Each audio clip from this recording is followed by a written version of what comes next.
Welcome to the Defense and Aerospace Report Daily Podcast. I'm your host, Vago Muradian. Our podcast is brought to you by Bell. Since 1935, Bell has been redefining flight. Learn more about its pioneering spirit at bellflight.com. Later in the program, General Hawk Carlisle of the National Defense Industrial Association, and then Eric Fanning of the Aerospace Industries Association on the need for an economic stimulus package in the wake of the coronavirus pandemic. Joining us now is Byron Callan of Capital Alpha Partners, the independent Washington research firm. Byron, thanks very much for joining us. Great to be here, Vago. So certainly an action-packed day. Congress looking at sort of cleaning up the details of a $2 trillion package that taken all together is about $6 trillion that the U.S. government of financial firepower, everybody from the Federal Reserve to Congress are putting at this problem. And if this goes through as folks hope it does, right? I mean, it's been buoying markets. Tell us a little bit about the coronavirus aid, relief, and economic security package, or the CARES package, that folks hope is going to make it through progress, hopefully by the time our audience hears this. Yeah, I think, Vago, I want to narrow it down a bit to defense. I mean, I think, the way to think about this more broadly, and this is what your two subsequent guests are probably going to be talking about a bit, I almost view this as it's a survival act. I mean, it's really to just kind of get the economy through literally the next couple of weeks when you've had these unprecedented shutdowns and, unprecedented strains on the U.S. healthcare system. So there's still going to be a phase 4 stimulus package. This was phase 3. And as I said, I'd kind of characterize this as the survival package to kind of tie people through. The important thing then in this phase 4 is, so, once the economy's had a heart attack here, how do you kind of get it back in shape and up and running again? And that I think is going to be the next interesting story from Washington, D.C. that's going to play out in April and May. That's right, because Congress is going to be, right, I mean, if they do this by unanimous consent, which is the way that they hope to do it, barring any member of Congress not opposing it, right? I mean, we know Lindsey Graham's not happy with it. As we tape this, we know Alexandria Ocasio-Cortez is not happy with it either, right? I mean, so you have both ends of the political spectrum having a little bit of disquietude. But then everybody goes off until April the 20th. And that's the point about this, is then I think you have to think through the perception in financial markets really probably 2 or 3 weeks ago is, this is going to be a V-shaped recovery. It's kind of like, this is a passing phenomena. We'll have the economy right back on its feet in April. And then you start seeing these numbers come out, particularly in New York City. I think you're going to see more of this in other metropolitan areas. And I think, frankly, in other parts of the country as the month wears on. I think the caseload is supposed to peak in New York City in mid-April, at least according to Governor Cuomo. So cities like Atlanta, I think, are just also starting to see these surges. So this is going to play out a little bit longer. And I think, it's that next phase, as I said, that's going to be really important to watch from Washington, D.C. You're still seeing a lot of events being canceled in May. And, maybe that's caution. I mean, maybe this thing does settle down a bit. But, in this kind of environment, you watch what people do, not necessarily what they say. And what I'm seeing people do is just cancel and push some of these things out. So I'd be hopeful that we kind of hit a peak and it starts to wind down, but I'm not sure by any stretch of the imagination. Well, and if you look forward, right, I mean, the Japanese government, along with the International Olympic Committee, has postponed the Olympics for up to a year from now. And of course, the Farnborough Air Show and the Royal International Air Tattoo, 2 critical events on the aerospace calendar, have also been canceled with dramatic potential implications. So talk to us a little bit more that is defense specific, that is in the CARES Act. Well, there's some good things, I think. There are 2 points that I think people ought to take away. First, there's about $10.5 billion in the Act that's going to go for DoD appropriations. A lot of that is for the defense healthcare system, the defense healthcare program. There's a slug for working capital. There's money in operations and maintenance and military personnel that it's going to address some of the guard and reserve issues. And then there's about $1 billion in procurement. Now that's going to go for kit that is relevant to this particular crisis. But I think that's that's good to the extent that it doesn't mean the FY20 budget that had been approved is going to be rated, that we're going to see this massive reprogramming request come over that's going to take money from programs that are already underway. And that should be one modest positive out of this for defense. The other thing, and I have not seen the bill language yet on this, Vago, but there were reports that the money that the administration wanted to take out of procurement and put into the Mexico border wall, that was being prohibited. And I think that's good too, because if I recall, there was about 1.3 or 1.8 billion dollars in procurement money that had been appropriated by Congress in FY20 that goes to Guard and Reserve units. And sure, this takes a little bit of time to flow out, but I think once again we're being reminded of the importance of these military units to domestic security. So that's a good thing too.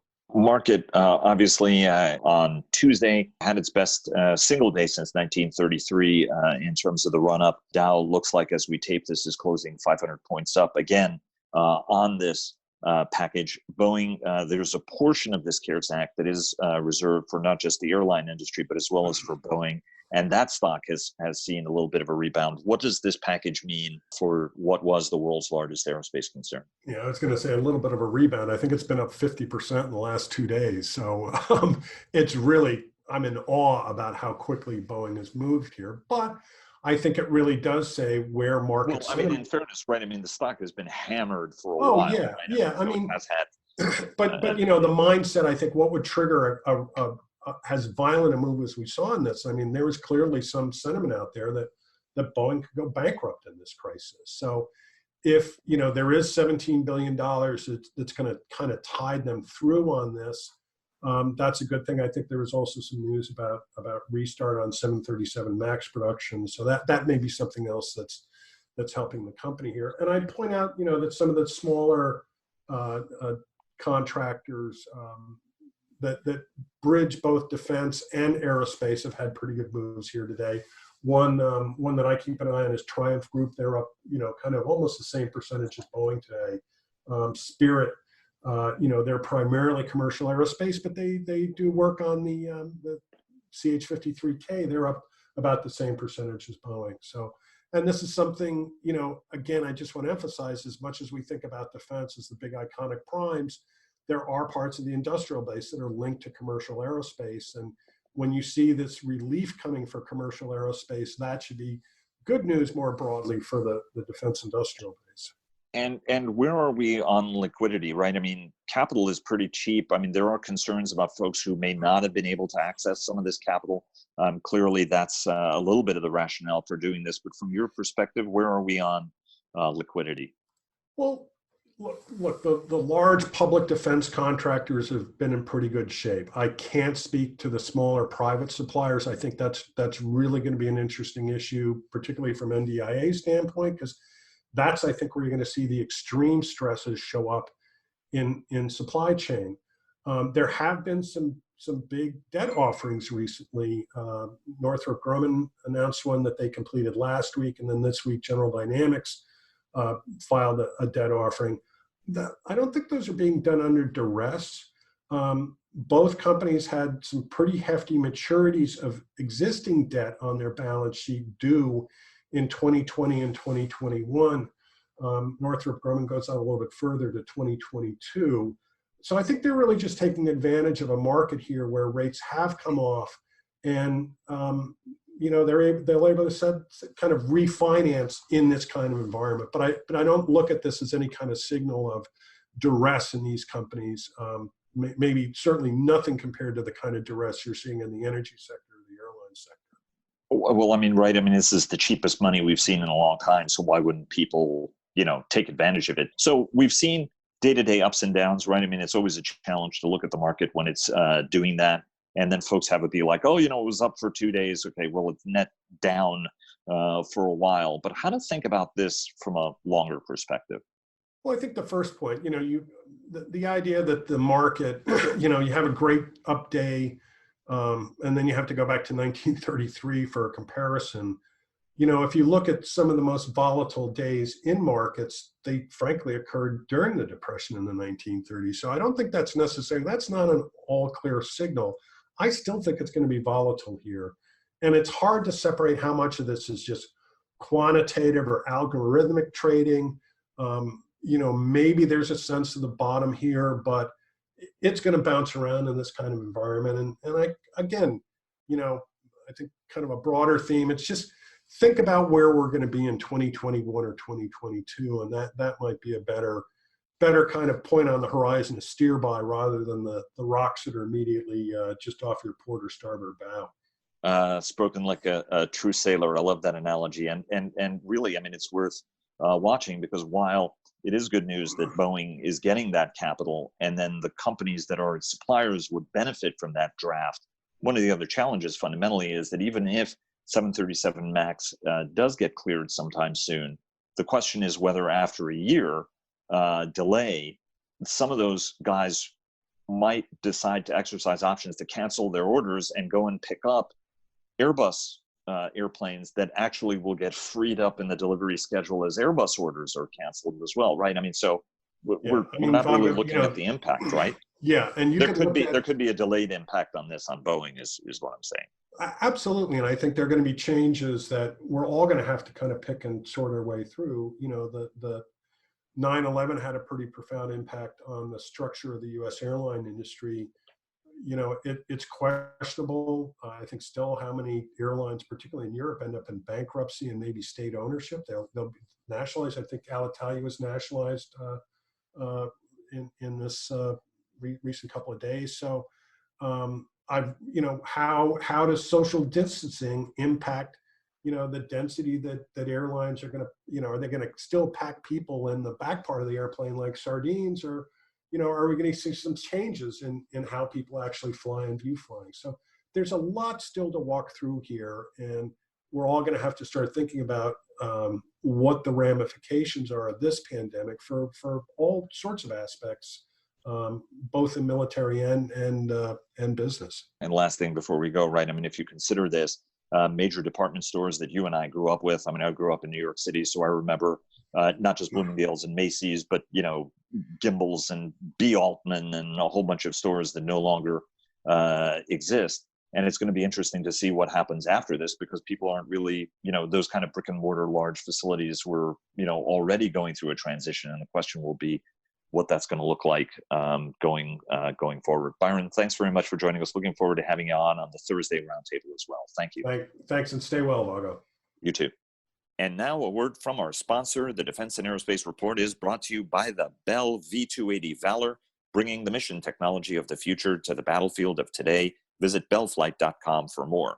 Joining us now is Hawk Carlisle, retired United States Air Force general, who is the president and CEO of the National Defense Industrial Association, one of the trade organizations that have been working closely with DoD and Congress to map a strategy for the industrial base reeling from the COVID-19 crisis, as are all of us. Hawk, thanks very much for your time. Thanks. Great to be here, Vago. Appreciate the opportunity to chat. Always a pleasure. NDIA has worked with a lot of associations. Later in the program, we're going to have Eric Fanning on as well from the Aerospace Industries Association. Where are we now, and what's been accomplished by working with DoD in creating these new guidelines for industry? I applaud DoD and everything that Secretary Lord and the folks over there have done. The biggest thing is communication. I mean, in times like this, we know the biggest challenge is people not understanding what's going on, not a clear understanding of what's happening in the industry from an industry perspective, and what DoD is trying to accomplish and maintain and support for national security of the country. So the greatest advantage is the communication, and setting up these calls has been hugely beneficial. And it goes both ways, as I said. We're bringing a lot of industry's concerns to OSD, and they're addressing them. Things like equitable adjustments, and what is that? How do you negotiate and work your way through that, everywhere from the change in schedule to the change in cost based on what's going on. What's happening with respect to state, local, and country prohibitions to industry, and how do we get around those? How does industry being declared national infrastructure, critical infrastructure, in the letters. We got letters out to industry rapidly from Secretary Lord, and that basically said they're considered critical infrastructure and they're allowed to go to work. So things like that, where local, state, or community is setting rules down, but we need the bigger picture from OSD to help us. So things like that. How do we do things like the monitoring of people to make sure everybody's healthy and safe? So several letters went out last Friday that cleared things up, that allowed industry to continue doing their business. So it's been tremendous in the communications. And then OSD is coming back and saying, hey, here's what contractors are facing. The progress payments for bigs, it went from 80 to 90, and for smalls, it went from 90 to 95 very rapidly. And now they're working away, instead of having to do that contract by contract, to kind of make more of a blanket move forward on the progress payments, again, for cash flow for industry partners. So it's really been a case of communication where we as industry associations are coming to OSD and going, hey, these are the problems they're facing. We need your help. And OSD coming back and saying, okay, we're working on it. We'll get it done. And in fact, last week we got a lot done. So again, my hat's off to opening those lines of communication and making sure we're addressing all these challenges that industry is facing in support of national security. What's next? What's on the to-do list? Well, I think, as we move forward, we got to see what it looks like with what comes out of the Congress with respect to the stimulus and how that's divvied up to do the most good for the nation. How do we make sure that our small businesses, in particular the supply chains that have critical fragility in some places, how do we beef that up? I think we're going to continue this communication and continue this understanding of what's going on so that we can continue to support the warfighters and national security.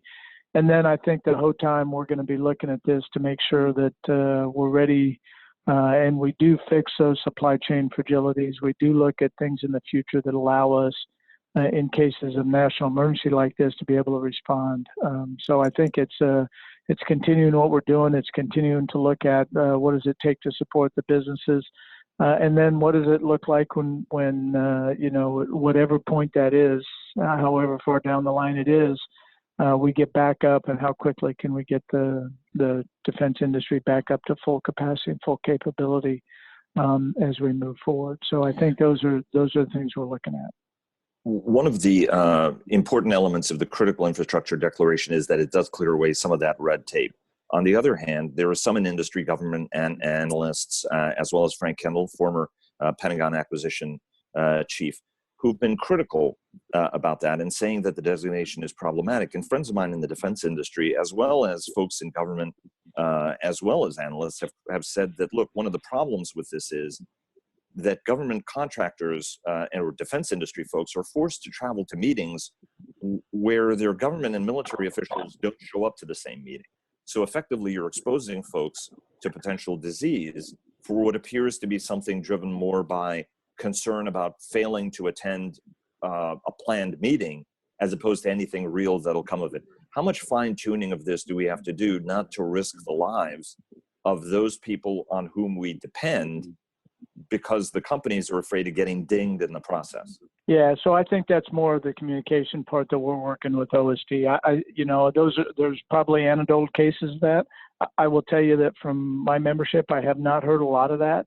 Most cases that I've heard from my membership is, hey, we're taking all the appropriate precautions in safety of our people, but we need to stay at work so we can keep getting paid and keep people employed and keep producing the capability the nation needs. So, I think there's probably some of that, and I don't doubt that there's challenges with that. I think communications, the ability to make sure everybody understands where everybody else is coming from, to make that happen. Again, you've heard everybody from the department, from Secretary Esper on down, talk about, our priorities. We got to take care of our folks just like the whole nation does. Right. And that includes military members, civilians, and contractors in the business enterprise that support national security. So they're inclusive. And if those things are happening, I think it's a question of communication, and more is always better, obviously, and making sure that everybody understands what we're trying to do while at the same time taking care of everybody.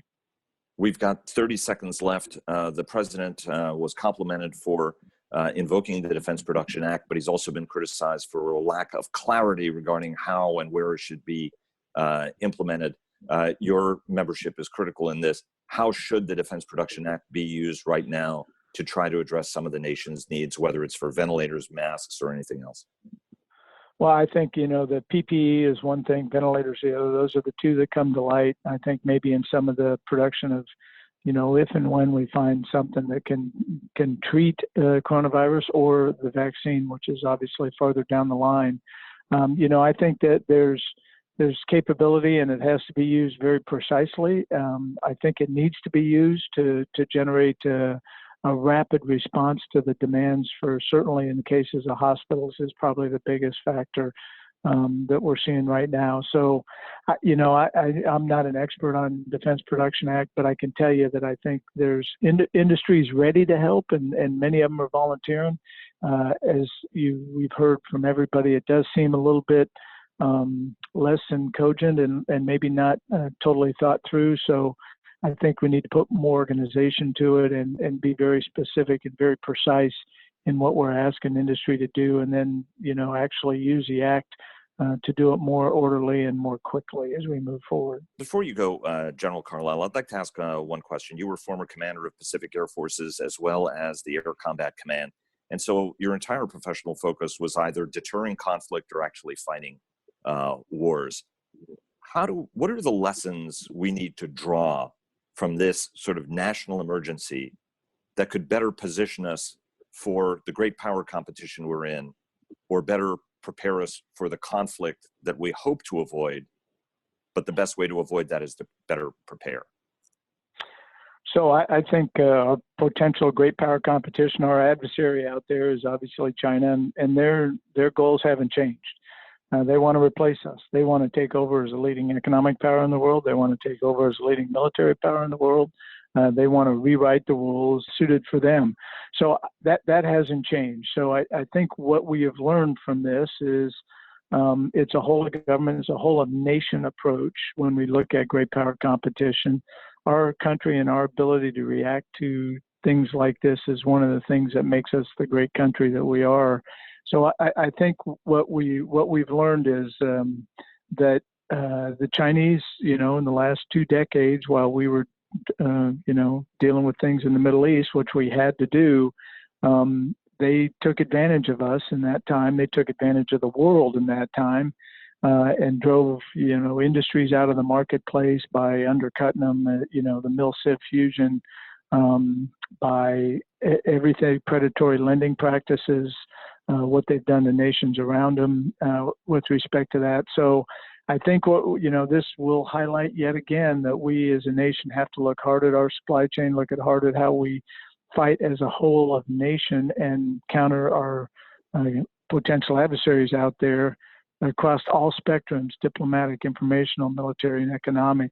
And so I think this is a case where, and all of those are coming together right now. And if you look at what we're doing, so I think what we really need to learn from this is the strength of our country and those across the entire nation. How do we make sure those are robust and that we don't have limited supply chains, that we have economic power, that we continue to come out of this at the other end as stronger actually than when we went in. And that's, I think, that's what we're going to have to do. Our potential adversary there is very calculating, and they'll watch us. They'll try to counter us, but I think obviously we can take it. We can get stronger from all of this. And in 10 seconds, you have an important survey. You want people to respond. Tell us briefly about the survey and where they can find it. Sure. It's on ndi.org webpage. It's a small business survey. We want to get out to small business what the challenges they're facing, what the impacts are. The survey will help us inform OSD. It's going to go direct to OSD so we can address the challenges that all of the small businesses that are doing contracting business with DoD, all the challenges and impacts they're facing. So please, if you're a small business, go on our webpage, find the survey and fill it out, please. And we'll have that link on the podcast as well. Sir, always an honor and pleasure talking to you. Best of luck. Stay safe, and look forward to staying in touch as we go through this national crisis. Thank you so much. Thanks, Vago.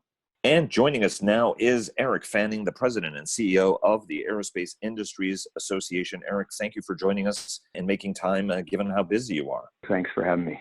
Let's talk a little bit about the overall stimulus package.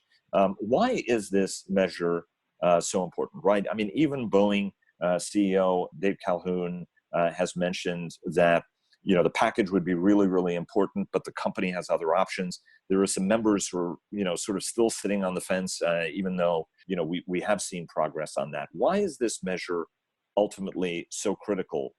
And how do you answer those people who say, well, you know, these companies are hitting a downturn, could access, you know, almost interest-free loans from capital markets? What's the rationale for this package? Why is it so important? Well, we're facing an unprecedented, unforeseen crisis, an act of God, literally, that's impacting the entire economy, not just our industry, but our industry is an enormous one with an enormous impact on the economy.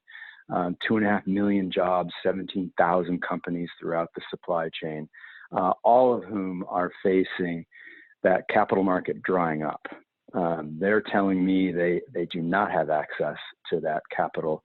It dries up very quickly, and those in business know that cash flow is critical, and in a crisis, liquidity is one of the most important tools. And so the stimulus package is important to inject money into the economy where it's dried up because of what's happened. The customer base for the civil aviation industry is not operating anymore. 70% of flights, I think, are canceled.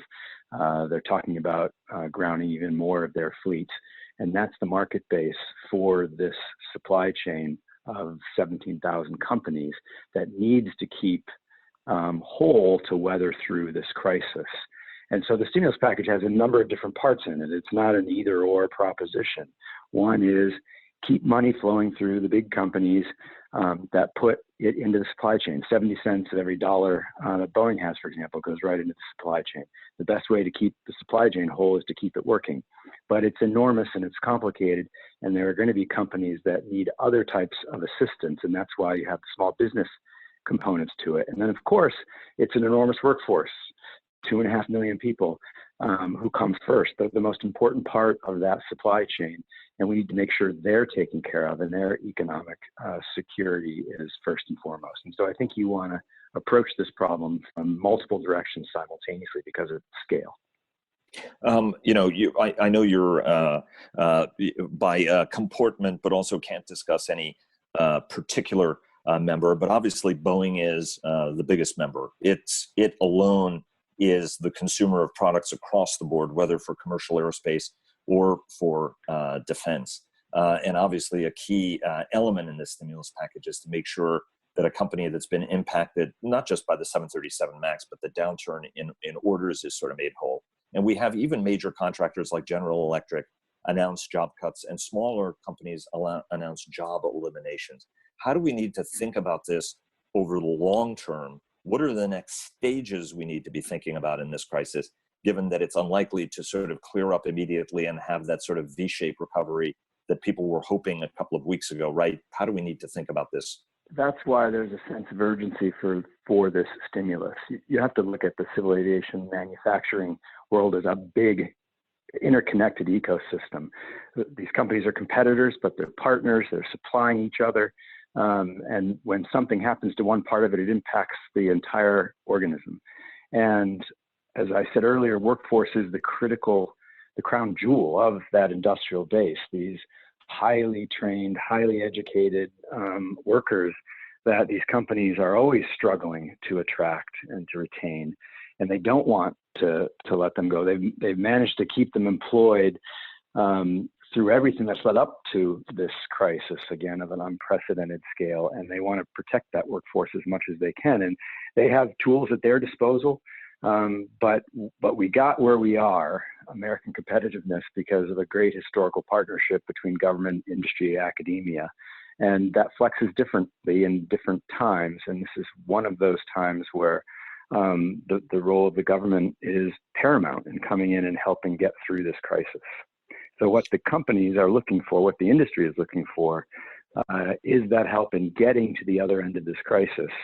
When the airlines start flying again, when the factories are going back to full capacity, and then the money is flowing naturally more on the private side. Let's talk about the Defense Production Act and the supply chain as a whole. We talked to Hawk Carlisle, your colleague over at the National Defense Industrial Association, to sort of ask, the president got complimented for invoking the Defense Production Act, but a little bit criticized for not actually giving sufficient guidance. You were Secretary of the Army and served in the last administration in probably more capacities and more services than anybody else did, from the Navy to the Air Force and then eventually to the Army. And of course at OSD working for Ash Carter as well as his Chief of Staff. What's the right way for the Defense Production Act to be used at this point? What's your membership telling you about how they can help the nation in this moment of need?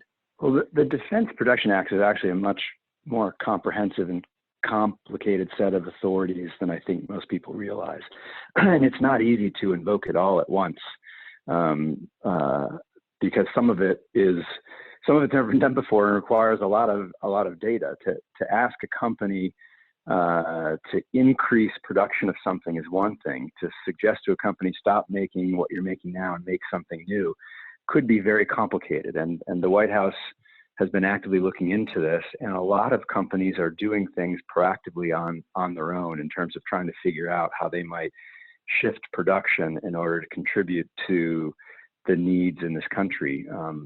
Medical products, PPE first, but other things as well that are necessary, both to address the virus, but to keep the economy running as much as possible going forward.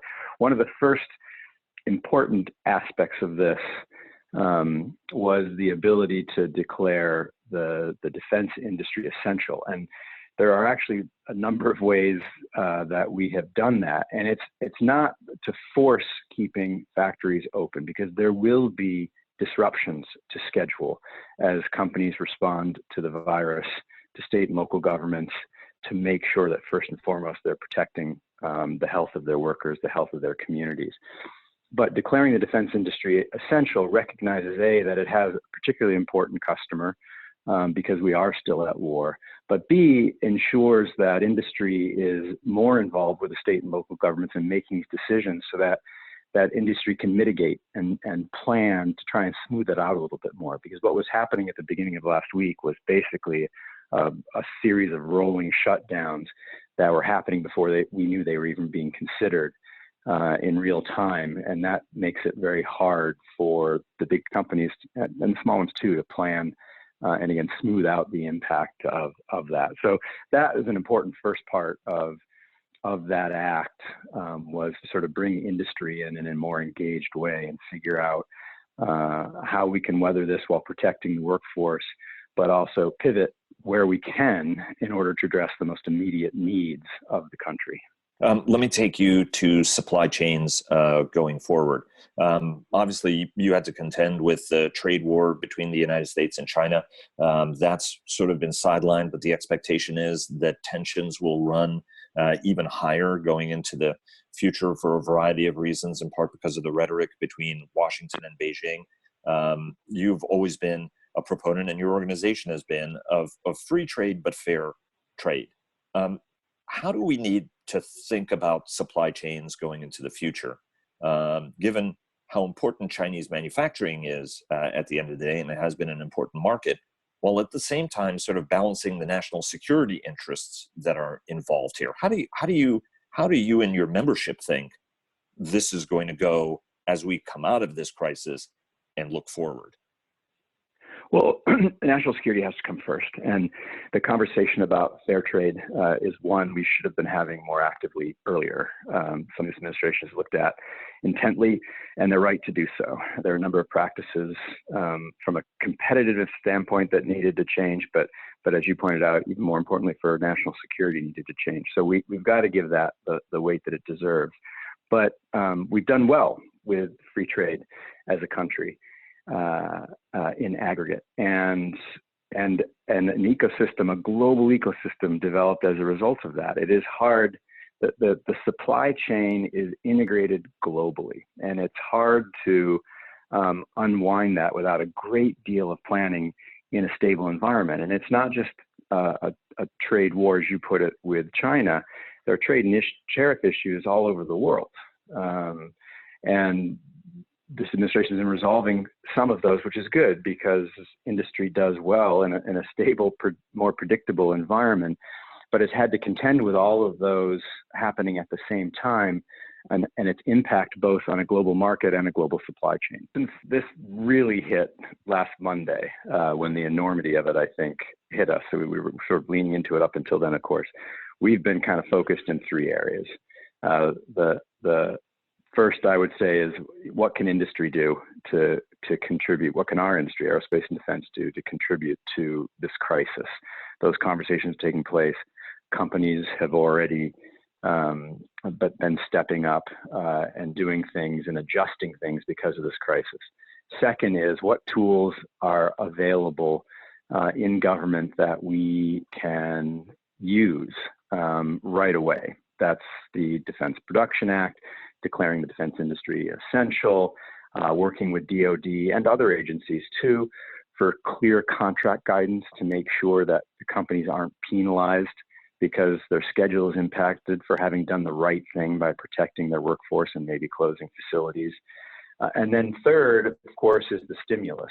Where are the things we need to do that aren't current tools that we have? And for our civil aviation manufacturing base, that really is that liquidity, that investment, structured as loans that will be repaid, but guaranteed in order to get that capital and have it available to weather this crisis. Eric, thanks so much for joining us. Really appreciate it. Look forward to staying in touch, and I hope you stay healthy and we continue to talk throughout this crisis and beyond. Thanks again. Thanks, Vago.